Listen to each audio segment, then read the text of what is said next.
Hey, Jack. How are you? Wow. Um, it's been a roller coaster.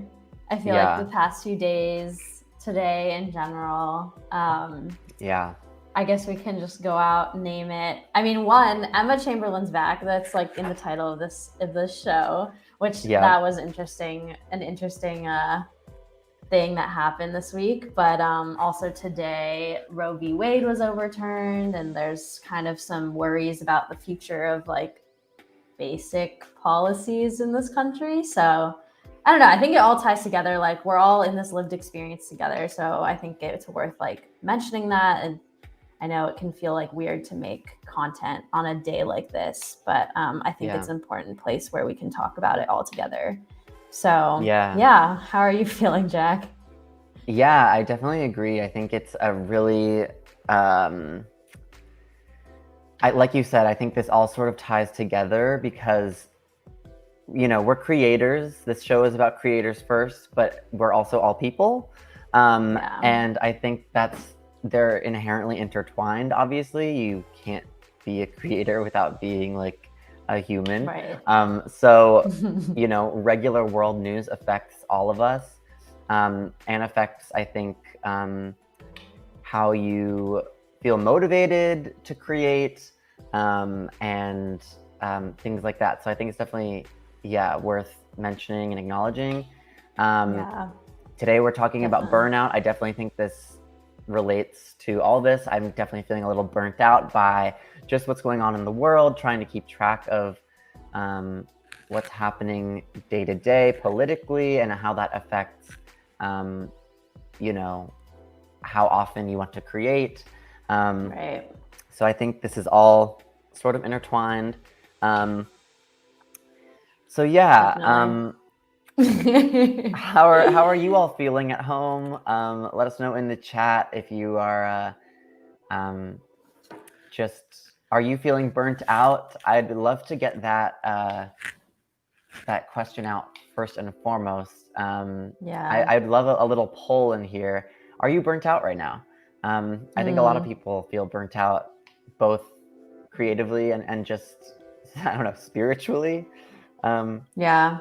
Grace, do you Also feel burnt interested out? to, yeah, I mean, I don't know. I feel like maybe a little bit in terms of just like, yeah, all this news going on, like trying to keep up with everything while also like being present and like having energy to talk about things with people, I think is getting a little bit tiring.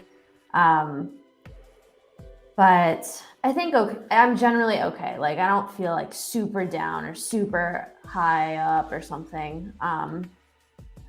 I think I definitely can relate to like Emma Chamberlain and like people who have been on or have been kind of absent from like the creator world a little bit, with all Yeah, this stuff going on and like just mental health stuff. So I think, yeah, yeah, I'm like, eh. What about you? yeah. I definitely think it always comes in waves, Yeah. and yeah, definitely feeling some type of way. I don't know. Yeah. Yeah. Anyway, Yeah. I guess Yeah. we should introduce the show that we're talking about today. This is What's True. Going On. It's a weekly live show that discusses news that affects you, the creator. We are your hosts, Jack and Grace. Today we're talking about YouTube burnout, as we've already been speaking about. By the end of the show, we hope to have a better idea of why creators get burnt out and how you can avoid it, and thinking about just burnout in general, talking about YouTubers who've been burnt out, and how to create sustainability in creating. But we're not experts on this. Is anybody an expert on burnout? I don't know. But make sure to subscribe, click the notification bell so you never miss our live shows. Um, but yeah, I feel like a ton of YouTube creators have been leaving the platform recently, sort of. I would Mm. love to, in the chat, all you at home, who's a YouTuber that you watch who maybe hasn't been creating as consistently, maybe the past couple of years? Um, Grace, how about you? Who's a creator that you like wish would sort of come back? I definitely feel like Ashley from Best Dressed comes to mind. I think she hasn't posted in like a year or something, which feels, I don't know, I think she's like in the same vein as like Emma Chamberlain. Like she feels like someone who's very real and like creates these beautiful like videos, not in like the sense that it's perfect, but it's real, like, and it feels authentic to her. So I think I've missed like her presence as a creator on YouTube.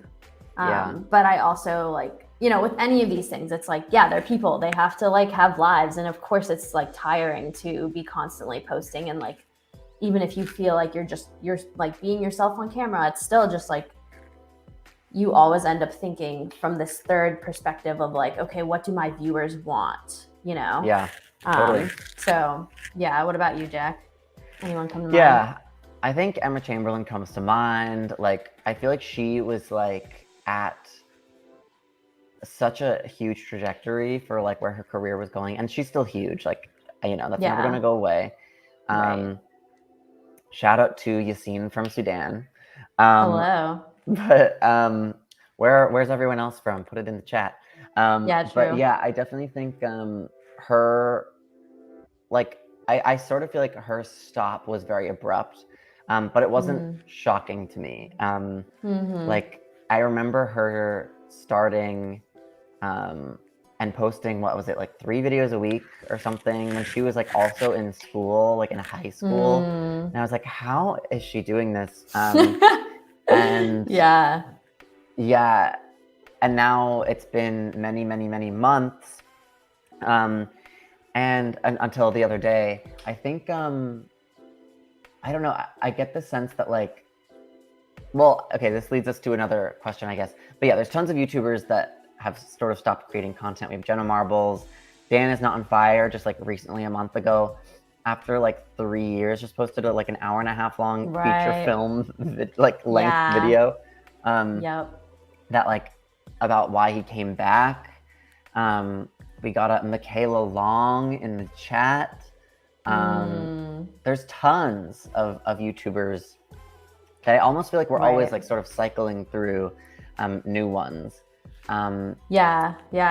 It's like YouTube has been around long enough where there's almost like generations of YouTubers that it feels like you can see like the rise and kind of fall of different ones. Like I feel like back, like YouTubers from the 2000s, like I feel like Anthony Padilla is like one of the only ones I can still remember who's like actually still posting or like online at all. Like there's so many that have just kind of dropped off, and I don't know, is that like almost, I feel like it begs the question, like, is that the trajectory? Like so many people want to be influencers, but it's like, where do you think that's going to go? You know? Totally. It almost seems like when you're like hungry to be famous, like that's when you get your best work done. Like that's when you, when you're not really famous yet, but you want to be, like people create so much content initially, I feel like, and are so consistent. And then as soon as they like have everything they thought they wanted, they start to pull back on how often they post. Why do you think that might be? And do you agree? I guess it's because, like when you want something, you're going to work really hard to get it. This is just general, like probably psychology. And then once you start getting it, it's like, okay, what next? Like I watched Dan's kind of return to YouTube, or like why I quit YouTube video. And he was like, he had been creating for so long and like just constantly just trying to do more and more and more. And then at some point he was like, what do I actually want? You know, I think like in any field, that's not just in creators or YouTubers or something. It's like in any field. I mean, I just watched an episode of Chef's Table, which is like a mini documentaries on like individual chefs. And the one about this chef named Kren, she like at the end is like, oh, there's an ambulance. Oh yeah, sorry, you can hear my ambulance in the background. It's New York, baby. But she basically at the end is like, well, once you achieve a dream, it's not a dream anymore. So then like, where do you go from there? And I think that's so true. It's like a lot of these YouTubers or like creators probably dreamed of having fans and like followers and people who cared about them and like being on stages. And then once they have it, it's like, okay, cool. Like, is this it? Like, I think maybe it always goes back to like, what is the point of life, you know? Right. It gets really existential, but I think that's like where it goes. No, it's definitely true. I think people crave like fame and money and whatever. But then at the end of the day, like, in my opinion, like a job is always a job. Like, I feel like Yeah, that too. people say things like, oh, like do something you love and you'll never like work a day in your life. And I'm always like, or you'll like literally be thinking about work all the time, you know, like, Yeah, and that's definitely. why I think you get burnt out too. And I think also because like, I think some people look at YouTube like it's like easy, because, you know, maybe you're only Mm, posting once a week or whatever. And like the amount of like mm, actual hours it takes to record and like edit, maybe it's not 40 hours a week, right? But right. um, it's firstly like I think creative energy is like something that a lot of people can't wrap their heads around in terms of like how it's a different type of energy output than just simply like doing something more monotonous. Um, Yeah. and also, um, I don't know. I just think we don't give. Well, yeah. To talk about your existential crisis that you brought up, um, yeah, I think people like we want more and more and more, but like at what point do we become content with what we have? I think that's a really Hmm. hard switch to make. Like it's like in your head, it's like, oh, I want to get to 1 million subscribers, and then once you do, it's Yeah. like What's how do you just next? become? Or like instead of even what's next, like how do you be? There's a fly around me. Do you see this? Oh yeah, Oh I my see god. it. Um, I um, think it's but gone. yeah, it's like how do you become content with what you have instead of craving more? Because I think that feeling of craving more is what drives you to Hmm. create consistently.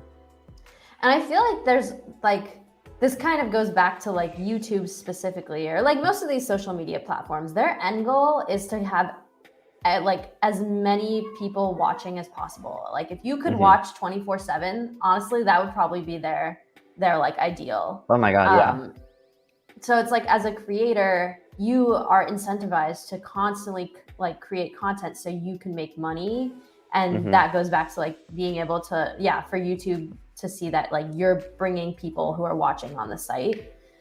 So it's like even if you don't want to, if you want to take a break as a creator or even an entrepreneur, that means that you're not bringing in money. And like a Yeah. lot of the big like creators probably have like a decent amount that they can, I'm assuming, you know, like hopefully they have some money that they can just take a break and feel not pressured to like come back right away. But Yeah. that's definitely not the case for everyone, especially if you're a smaller creator.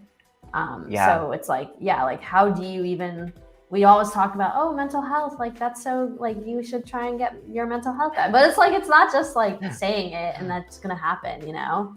Right. I think Yeah. another piece of it is like that people, I was watching this in Dan's video, and I think I feel like Emma herself has talked about this so much in like random videos, just like her mental health. And you get lonely, you know, like being a creator, being a sole creator can be really lonely. Like you're basically an entrepreneur running your own business. Even if you're not like the only one editing and doing everything, it's like still just like a lot for people. And especially like Emma started when she was so young, you know, Yeah. like that, like I can't even conceive like how that would be to live like that. And now you're like, what, how old is she even?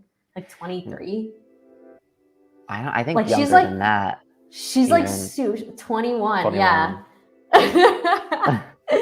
She's so young. Like that's, I don't know, that's like a lot to ask, you know? Or Yeah, I think it is a lonely sort of situation, which is interesting that like social media creators would be lonely, but it's also like a really specific yeah. like journey that not many people have been through. And I'm sure that like Yeah. also like at any sort of level of fame, like you've got to question like what people like you for outside of YouTube, like, you know, your real friends, like Mhm. who's with you. Like it must be tough to make new friends because you don't know sort Mhm. of like who's just sort of using you. Yeah. And secondly, Yeah. like to your viewers, you're also sort of like a commodity for them, right? Um, this is a little dark, I guess, but yeah, and also like especially not even for viewers, because obviously like the viewers have like a much more attached Yeah. care for a creator, but like YouTube as a platform, right? Like you are a means to an end for them, which is to monetize your content, create longer Right. videos so you can pack in more ads, so you can keep people Mm-hmm. on the YouTube platform so they don't like click off and go to TikTok, because that's like YouTube's probably worst nightmare. Yeah. And Right. like, so you're sort of like, even though you're being paid for it, you're, you know, ultimately, like, no matter how fun it is like a draining business practice, especially when you yourself are Yeah. the product. I think that's the biggest Right. thing too, is like if you are vlogging especially, and you are, oh my god, this fly, oh my god. But when you are the product yourself, instead of like, you know, if you make like education content, if you make like content about like cars or trying products or like things like that, or you know, I feel like it's probably easier to Mm, separate yourself from the content. But when you're putting your own like personality on the line as the product, like I can imagine that that's yeah. really draining. And also like, not even I can imagine, I know that that's draining. I've done it before Yeah, many yeah, times. yeah. And yeah, it just becomes, I think, harder and harder to be like your like true self over Mm, time online. yeah. Yeah, or like you forget like who even are you as a person anymore? Like are you like I think it gets to the point, I mean, I can feel this from my own experience. Maybe we can talk about yours in a sec, but like you start thinking like, do I even want to do this because I want to do it, or is it because I think it'll like get views, or like Yeah. other people will like it? You know, you like start to the lines really start blurring. You like don't even know anymore, and that's a really scary thing. Like I think I constantly think back to like when I was making videos on YouTube. The first few, I was just like, yeah, I just want to do this because it's fun, because I like it, because I Yeah. want to like share something with the world. And then after the first few, and like some of them started getting traction, I was like, oh wait, like maybe I should do more videos like that, even if I didn't really feel like it. Or it's just like thinking from this like outside of myself constantly, like viewing, like imagining what the video could look like with me in it, but like Yeah. being myself. You know, it's just like this very meta thing. But I think all creators eventually do that, and that's like just not like how we look primally work. I think it just like feels antithetical to like what who we are as people. But Yeah. yeah, how did you experience like being like, did you ever want to be a full-time creator? Definitely. And I'd be interested in hearing in the comment section. Let us know, do you want to be a full-time creator, and do you have burnout? Or why do you think people get burnout if you don't have it? Yeah, I definitely, I mean, I took in between college or during college, I took a year off to like Mm-hmm. try and be a full-time creator. And actually like it was going pretty well. Like I was like on the Yeah. up, like the trajectory was looking good, but like I was Mm, so I guess like stressed out by the idea of like, I don't know, putting myself so much so often on the yeah. line for other people to judge, like Mm-hmm. consistently for the rest of my life, right? Yeah, That I right. sort of like purposefully pulled back.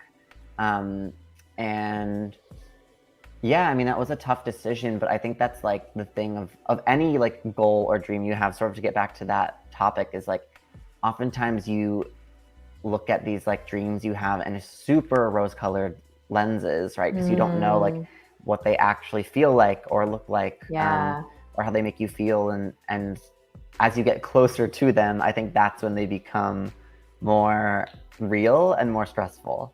Um, Yeah, definitely. so yeah, that's I what think it's happened to also me. like, I feel like I've watched one of your videos where it was like talking about like the YouTube like view, like when your videos do well and you can see like the graphs going up and it's like, whoa. And then, but I think like that feeling of like, oh, the graphs are going up, it's also paired with this feeling of like, oh my God, like it could go down. What will Oh happen if yeah, it goes down? You know, that's like, it's never just like, oh, sweet, like amazing, you know, unless it's like completely unplanned and like it's like random, which I yeah, think like honestly, I think TikTok sometimes captures that feeling of like, oh, I didn't think this would go viral, but like cool, whatever, you know. yeah. um Well, and not only that, but like it, even when graphs go up, right? Like even in times of prosperity, like there will be videos that you make that don't do well. And like YouTube is very forward about saying like, the video you just posted is your worst performing video out of the last 10. Like yeah. And then like when you're so intertwined in your channel, when this is your livelihood, and also like, again, when you, especially for vlogging, when you and your personality are on the line, like you take that as like, oh, I'm terrible, right? Like I'm not good, and like I wasn't funny, and like I didn't keep people's attention. And so yeah, like when a video does like really super well for me, like I was getting like a natural high, like I was like on top of the world. And then like when it would not perform well, I would feel like absolute trash, right? And like I don't think that's like a healthy way of caring for yourself and viewing yourself. Right. So yeah, I think that like I got burnt out from those like sort of huge mood swings of like ups and downs between videos as well. Yeah, I think also a lot of times like what I hear is like people feel painted into a corner with their like content box, you know? It's like, okay, people know me for this type of content. Now like if I go to another topic or subject, people are going to hate me or be like, I didn't subscribe to you for this. Like you feel so much pressure to just stay within your like little bubble of like stuff that you talk about, you know? And that's like, obviously that's not realistic, because as people change, like people grow, they change over time. Like you're not going to be the same person you were when you were 19, when you're 30, right? Like, and it feels like the cards are against you to like change it up when you're doing that. So like people make second channels or third channels, but it's like, I don't know. Yeah. It just feels like you can't be yourself fully in that way. Absolutely. Yeah. Okay. This gets to the question now. How do you create sustainability? I think we've been a little like, it's clear that we think that the current system is not necessarily sustainable, but how can you do that? Do you have any opinions?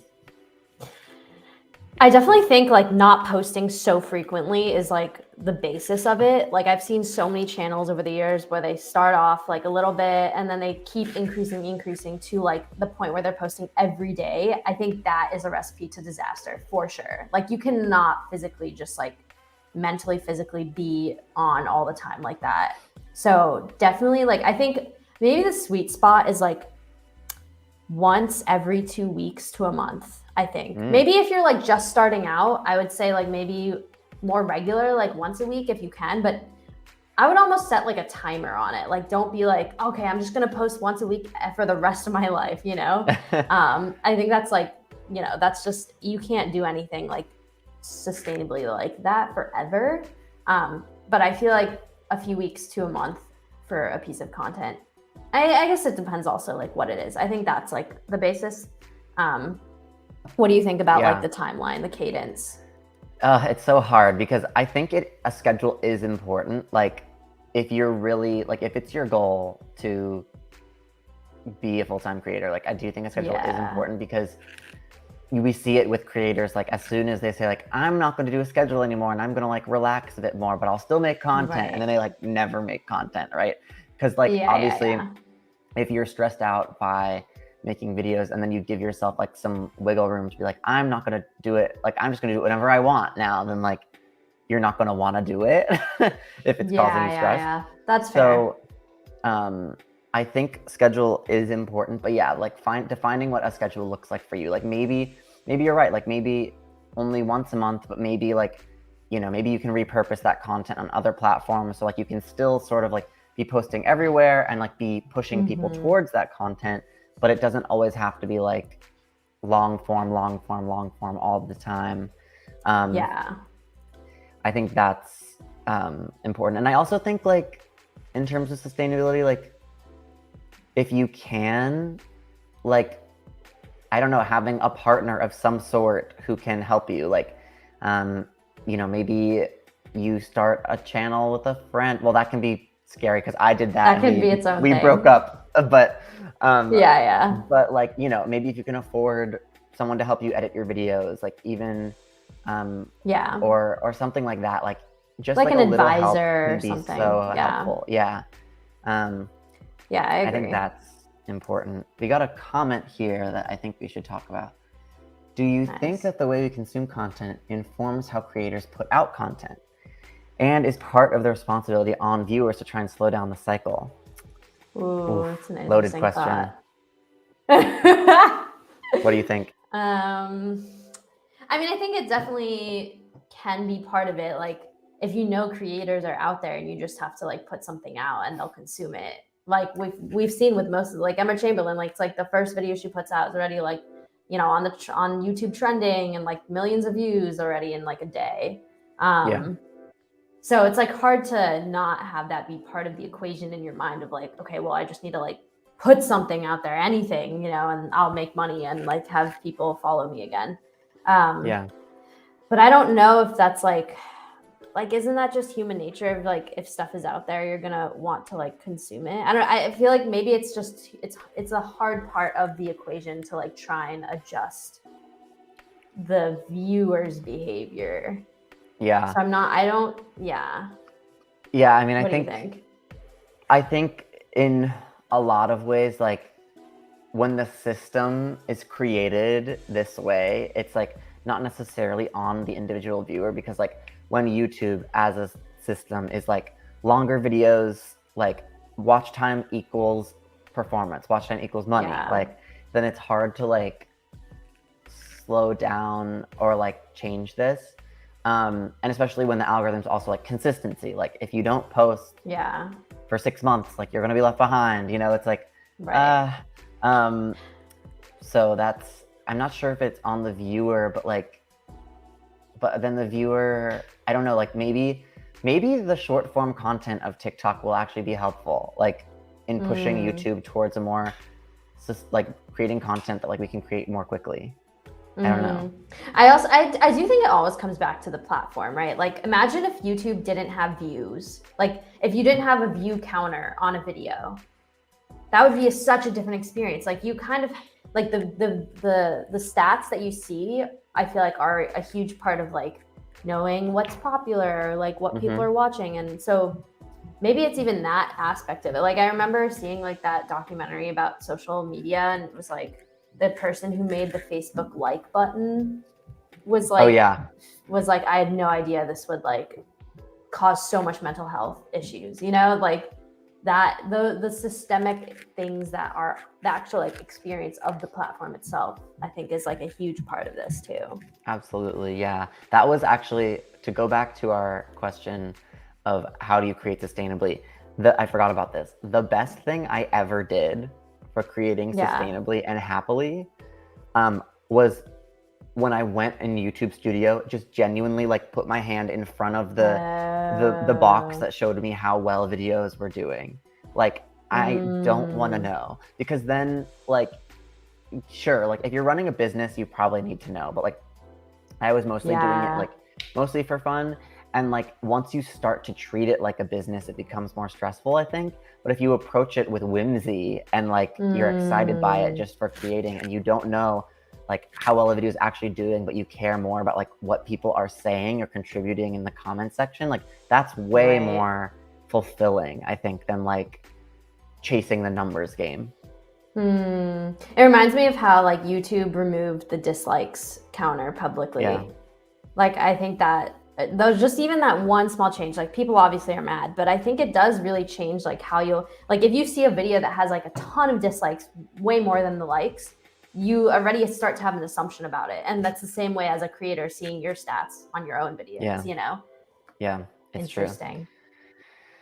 Well, I feel like it's been real. It's been real. It's been a longer episode, but I feel like this is an important topic, and it was an interesting conversation. So hopefully y'all had an interesting time listening to all right. Show.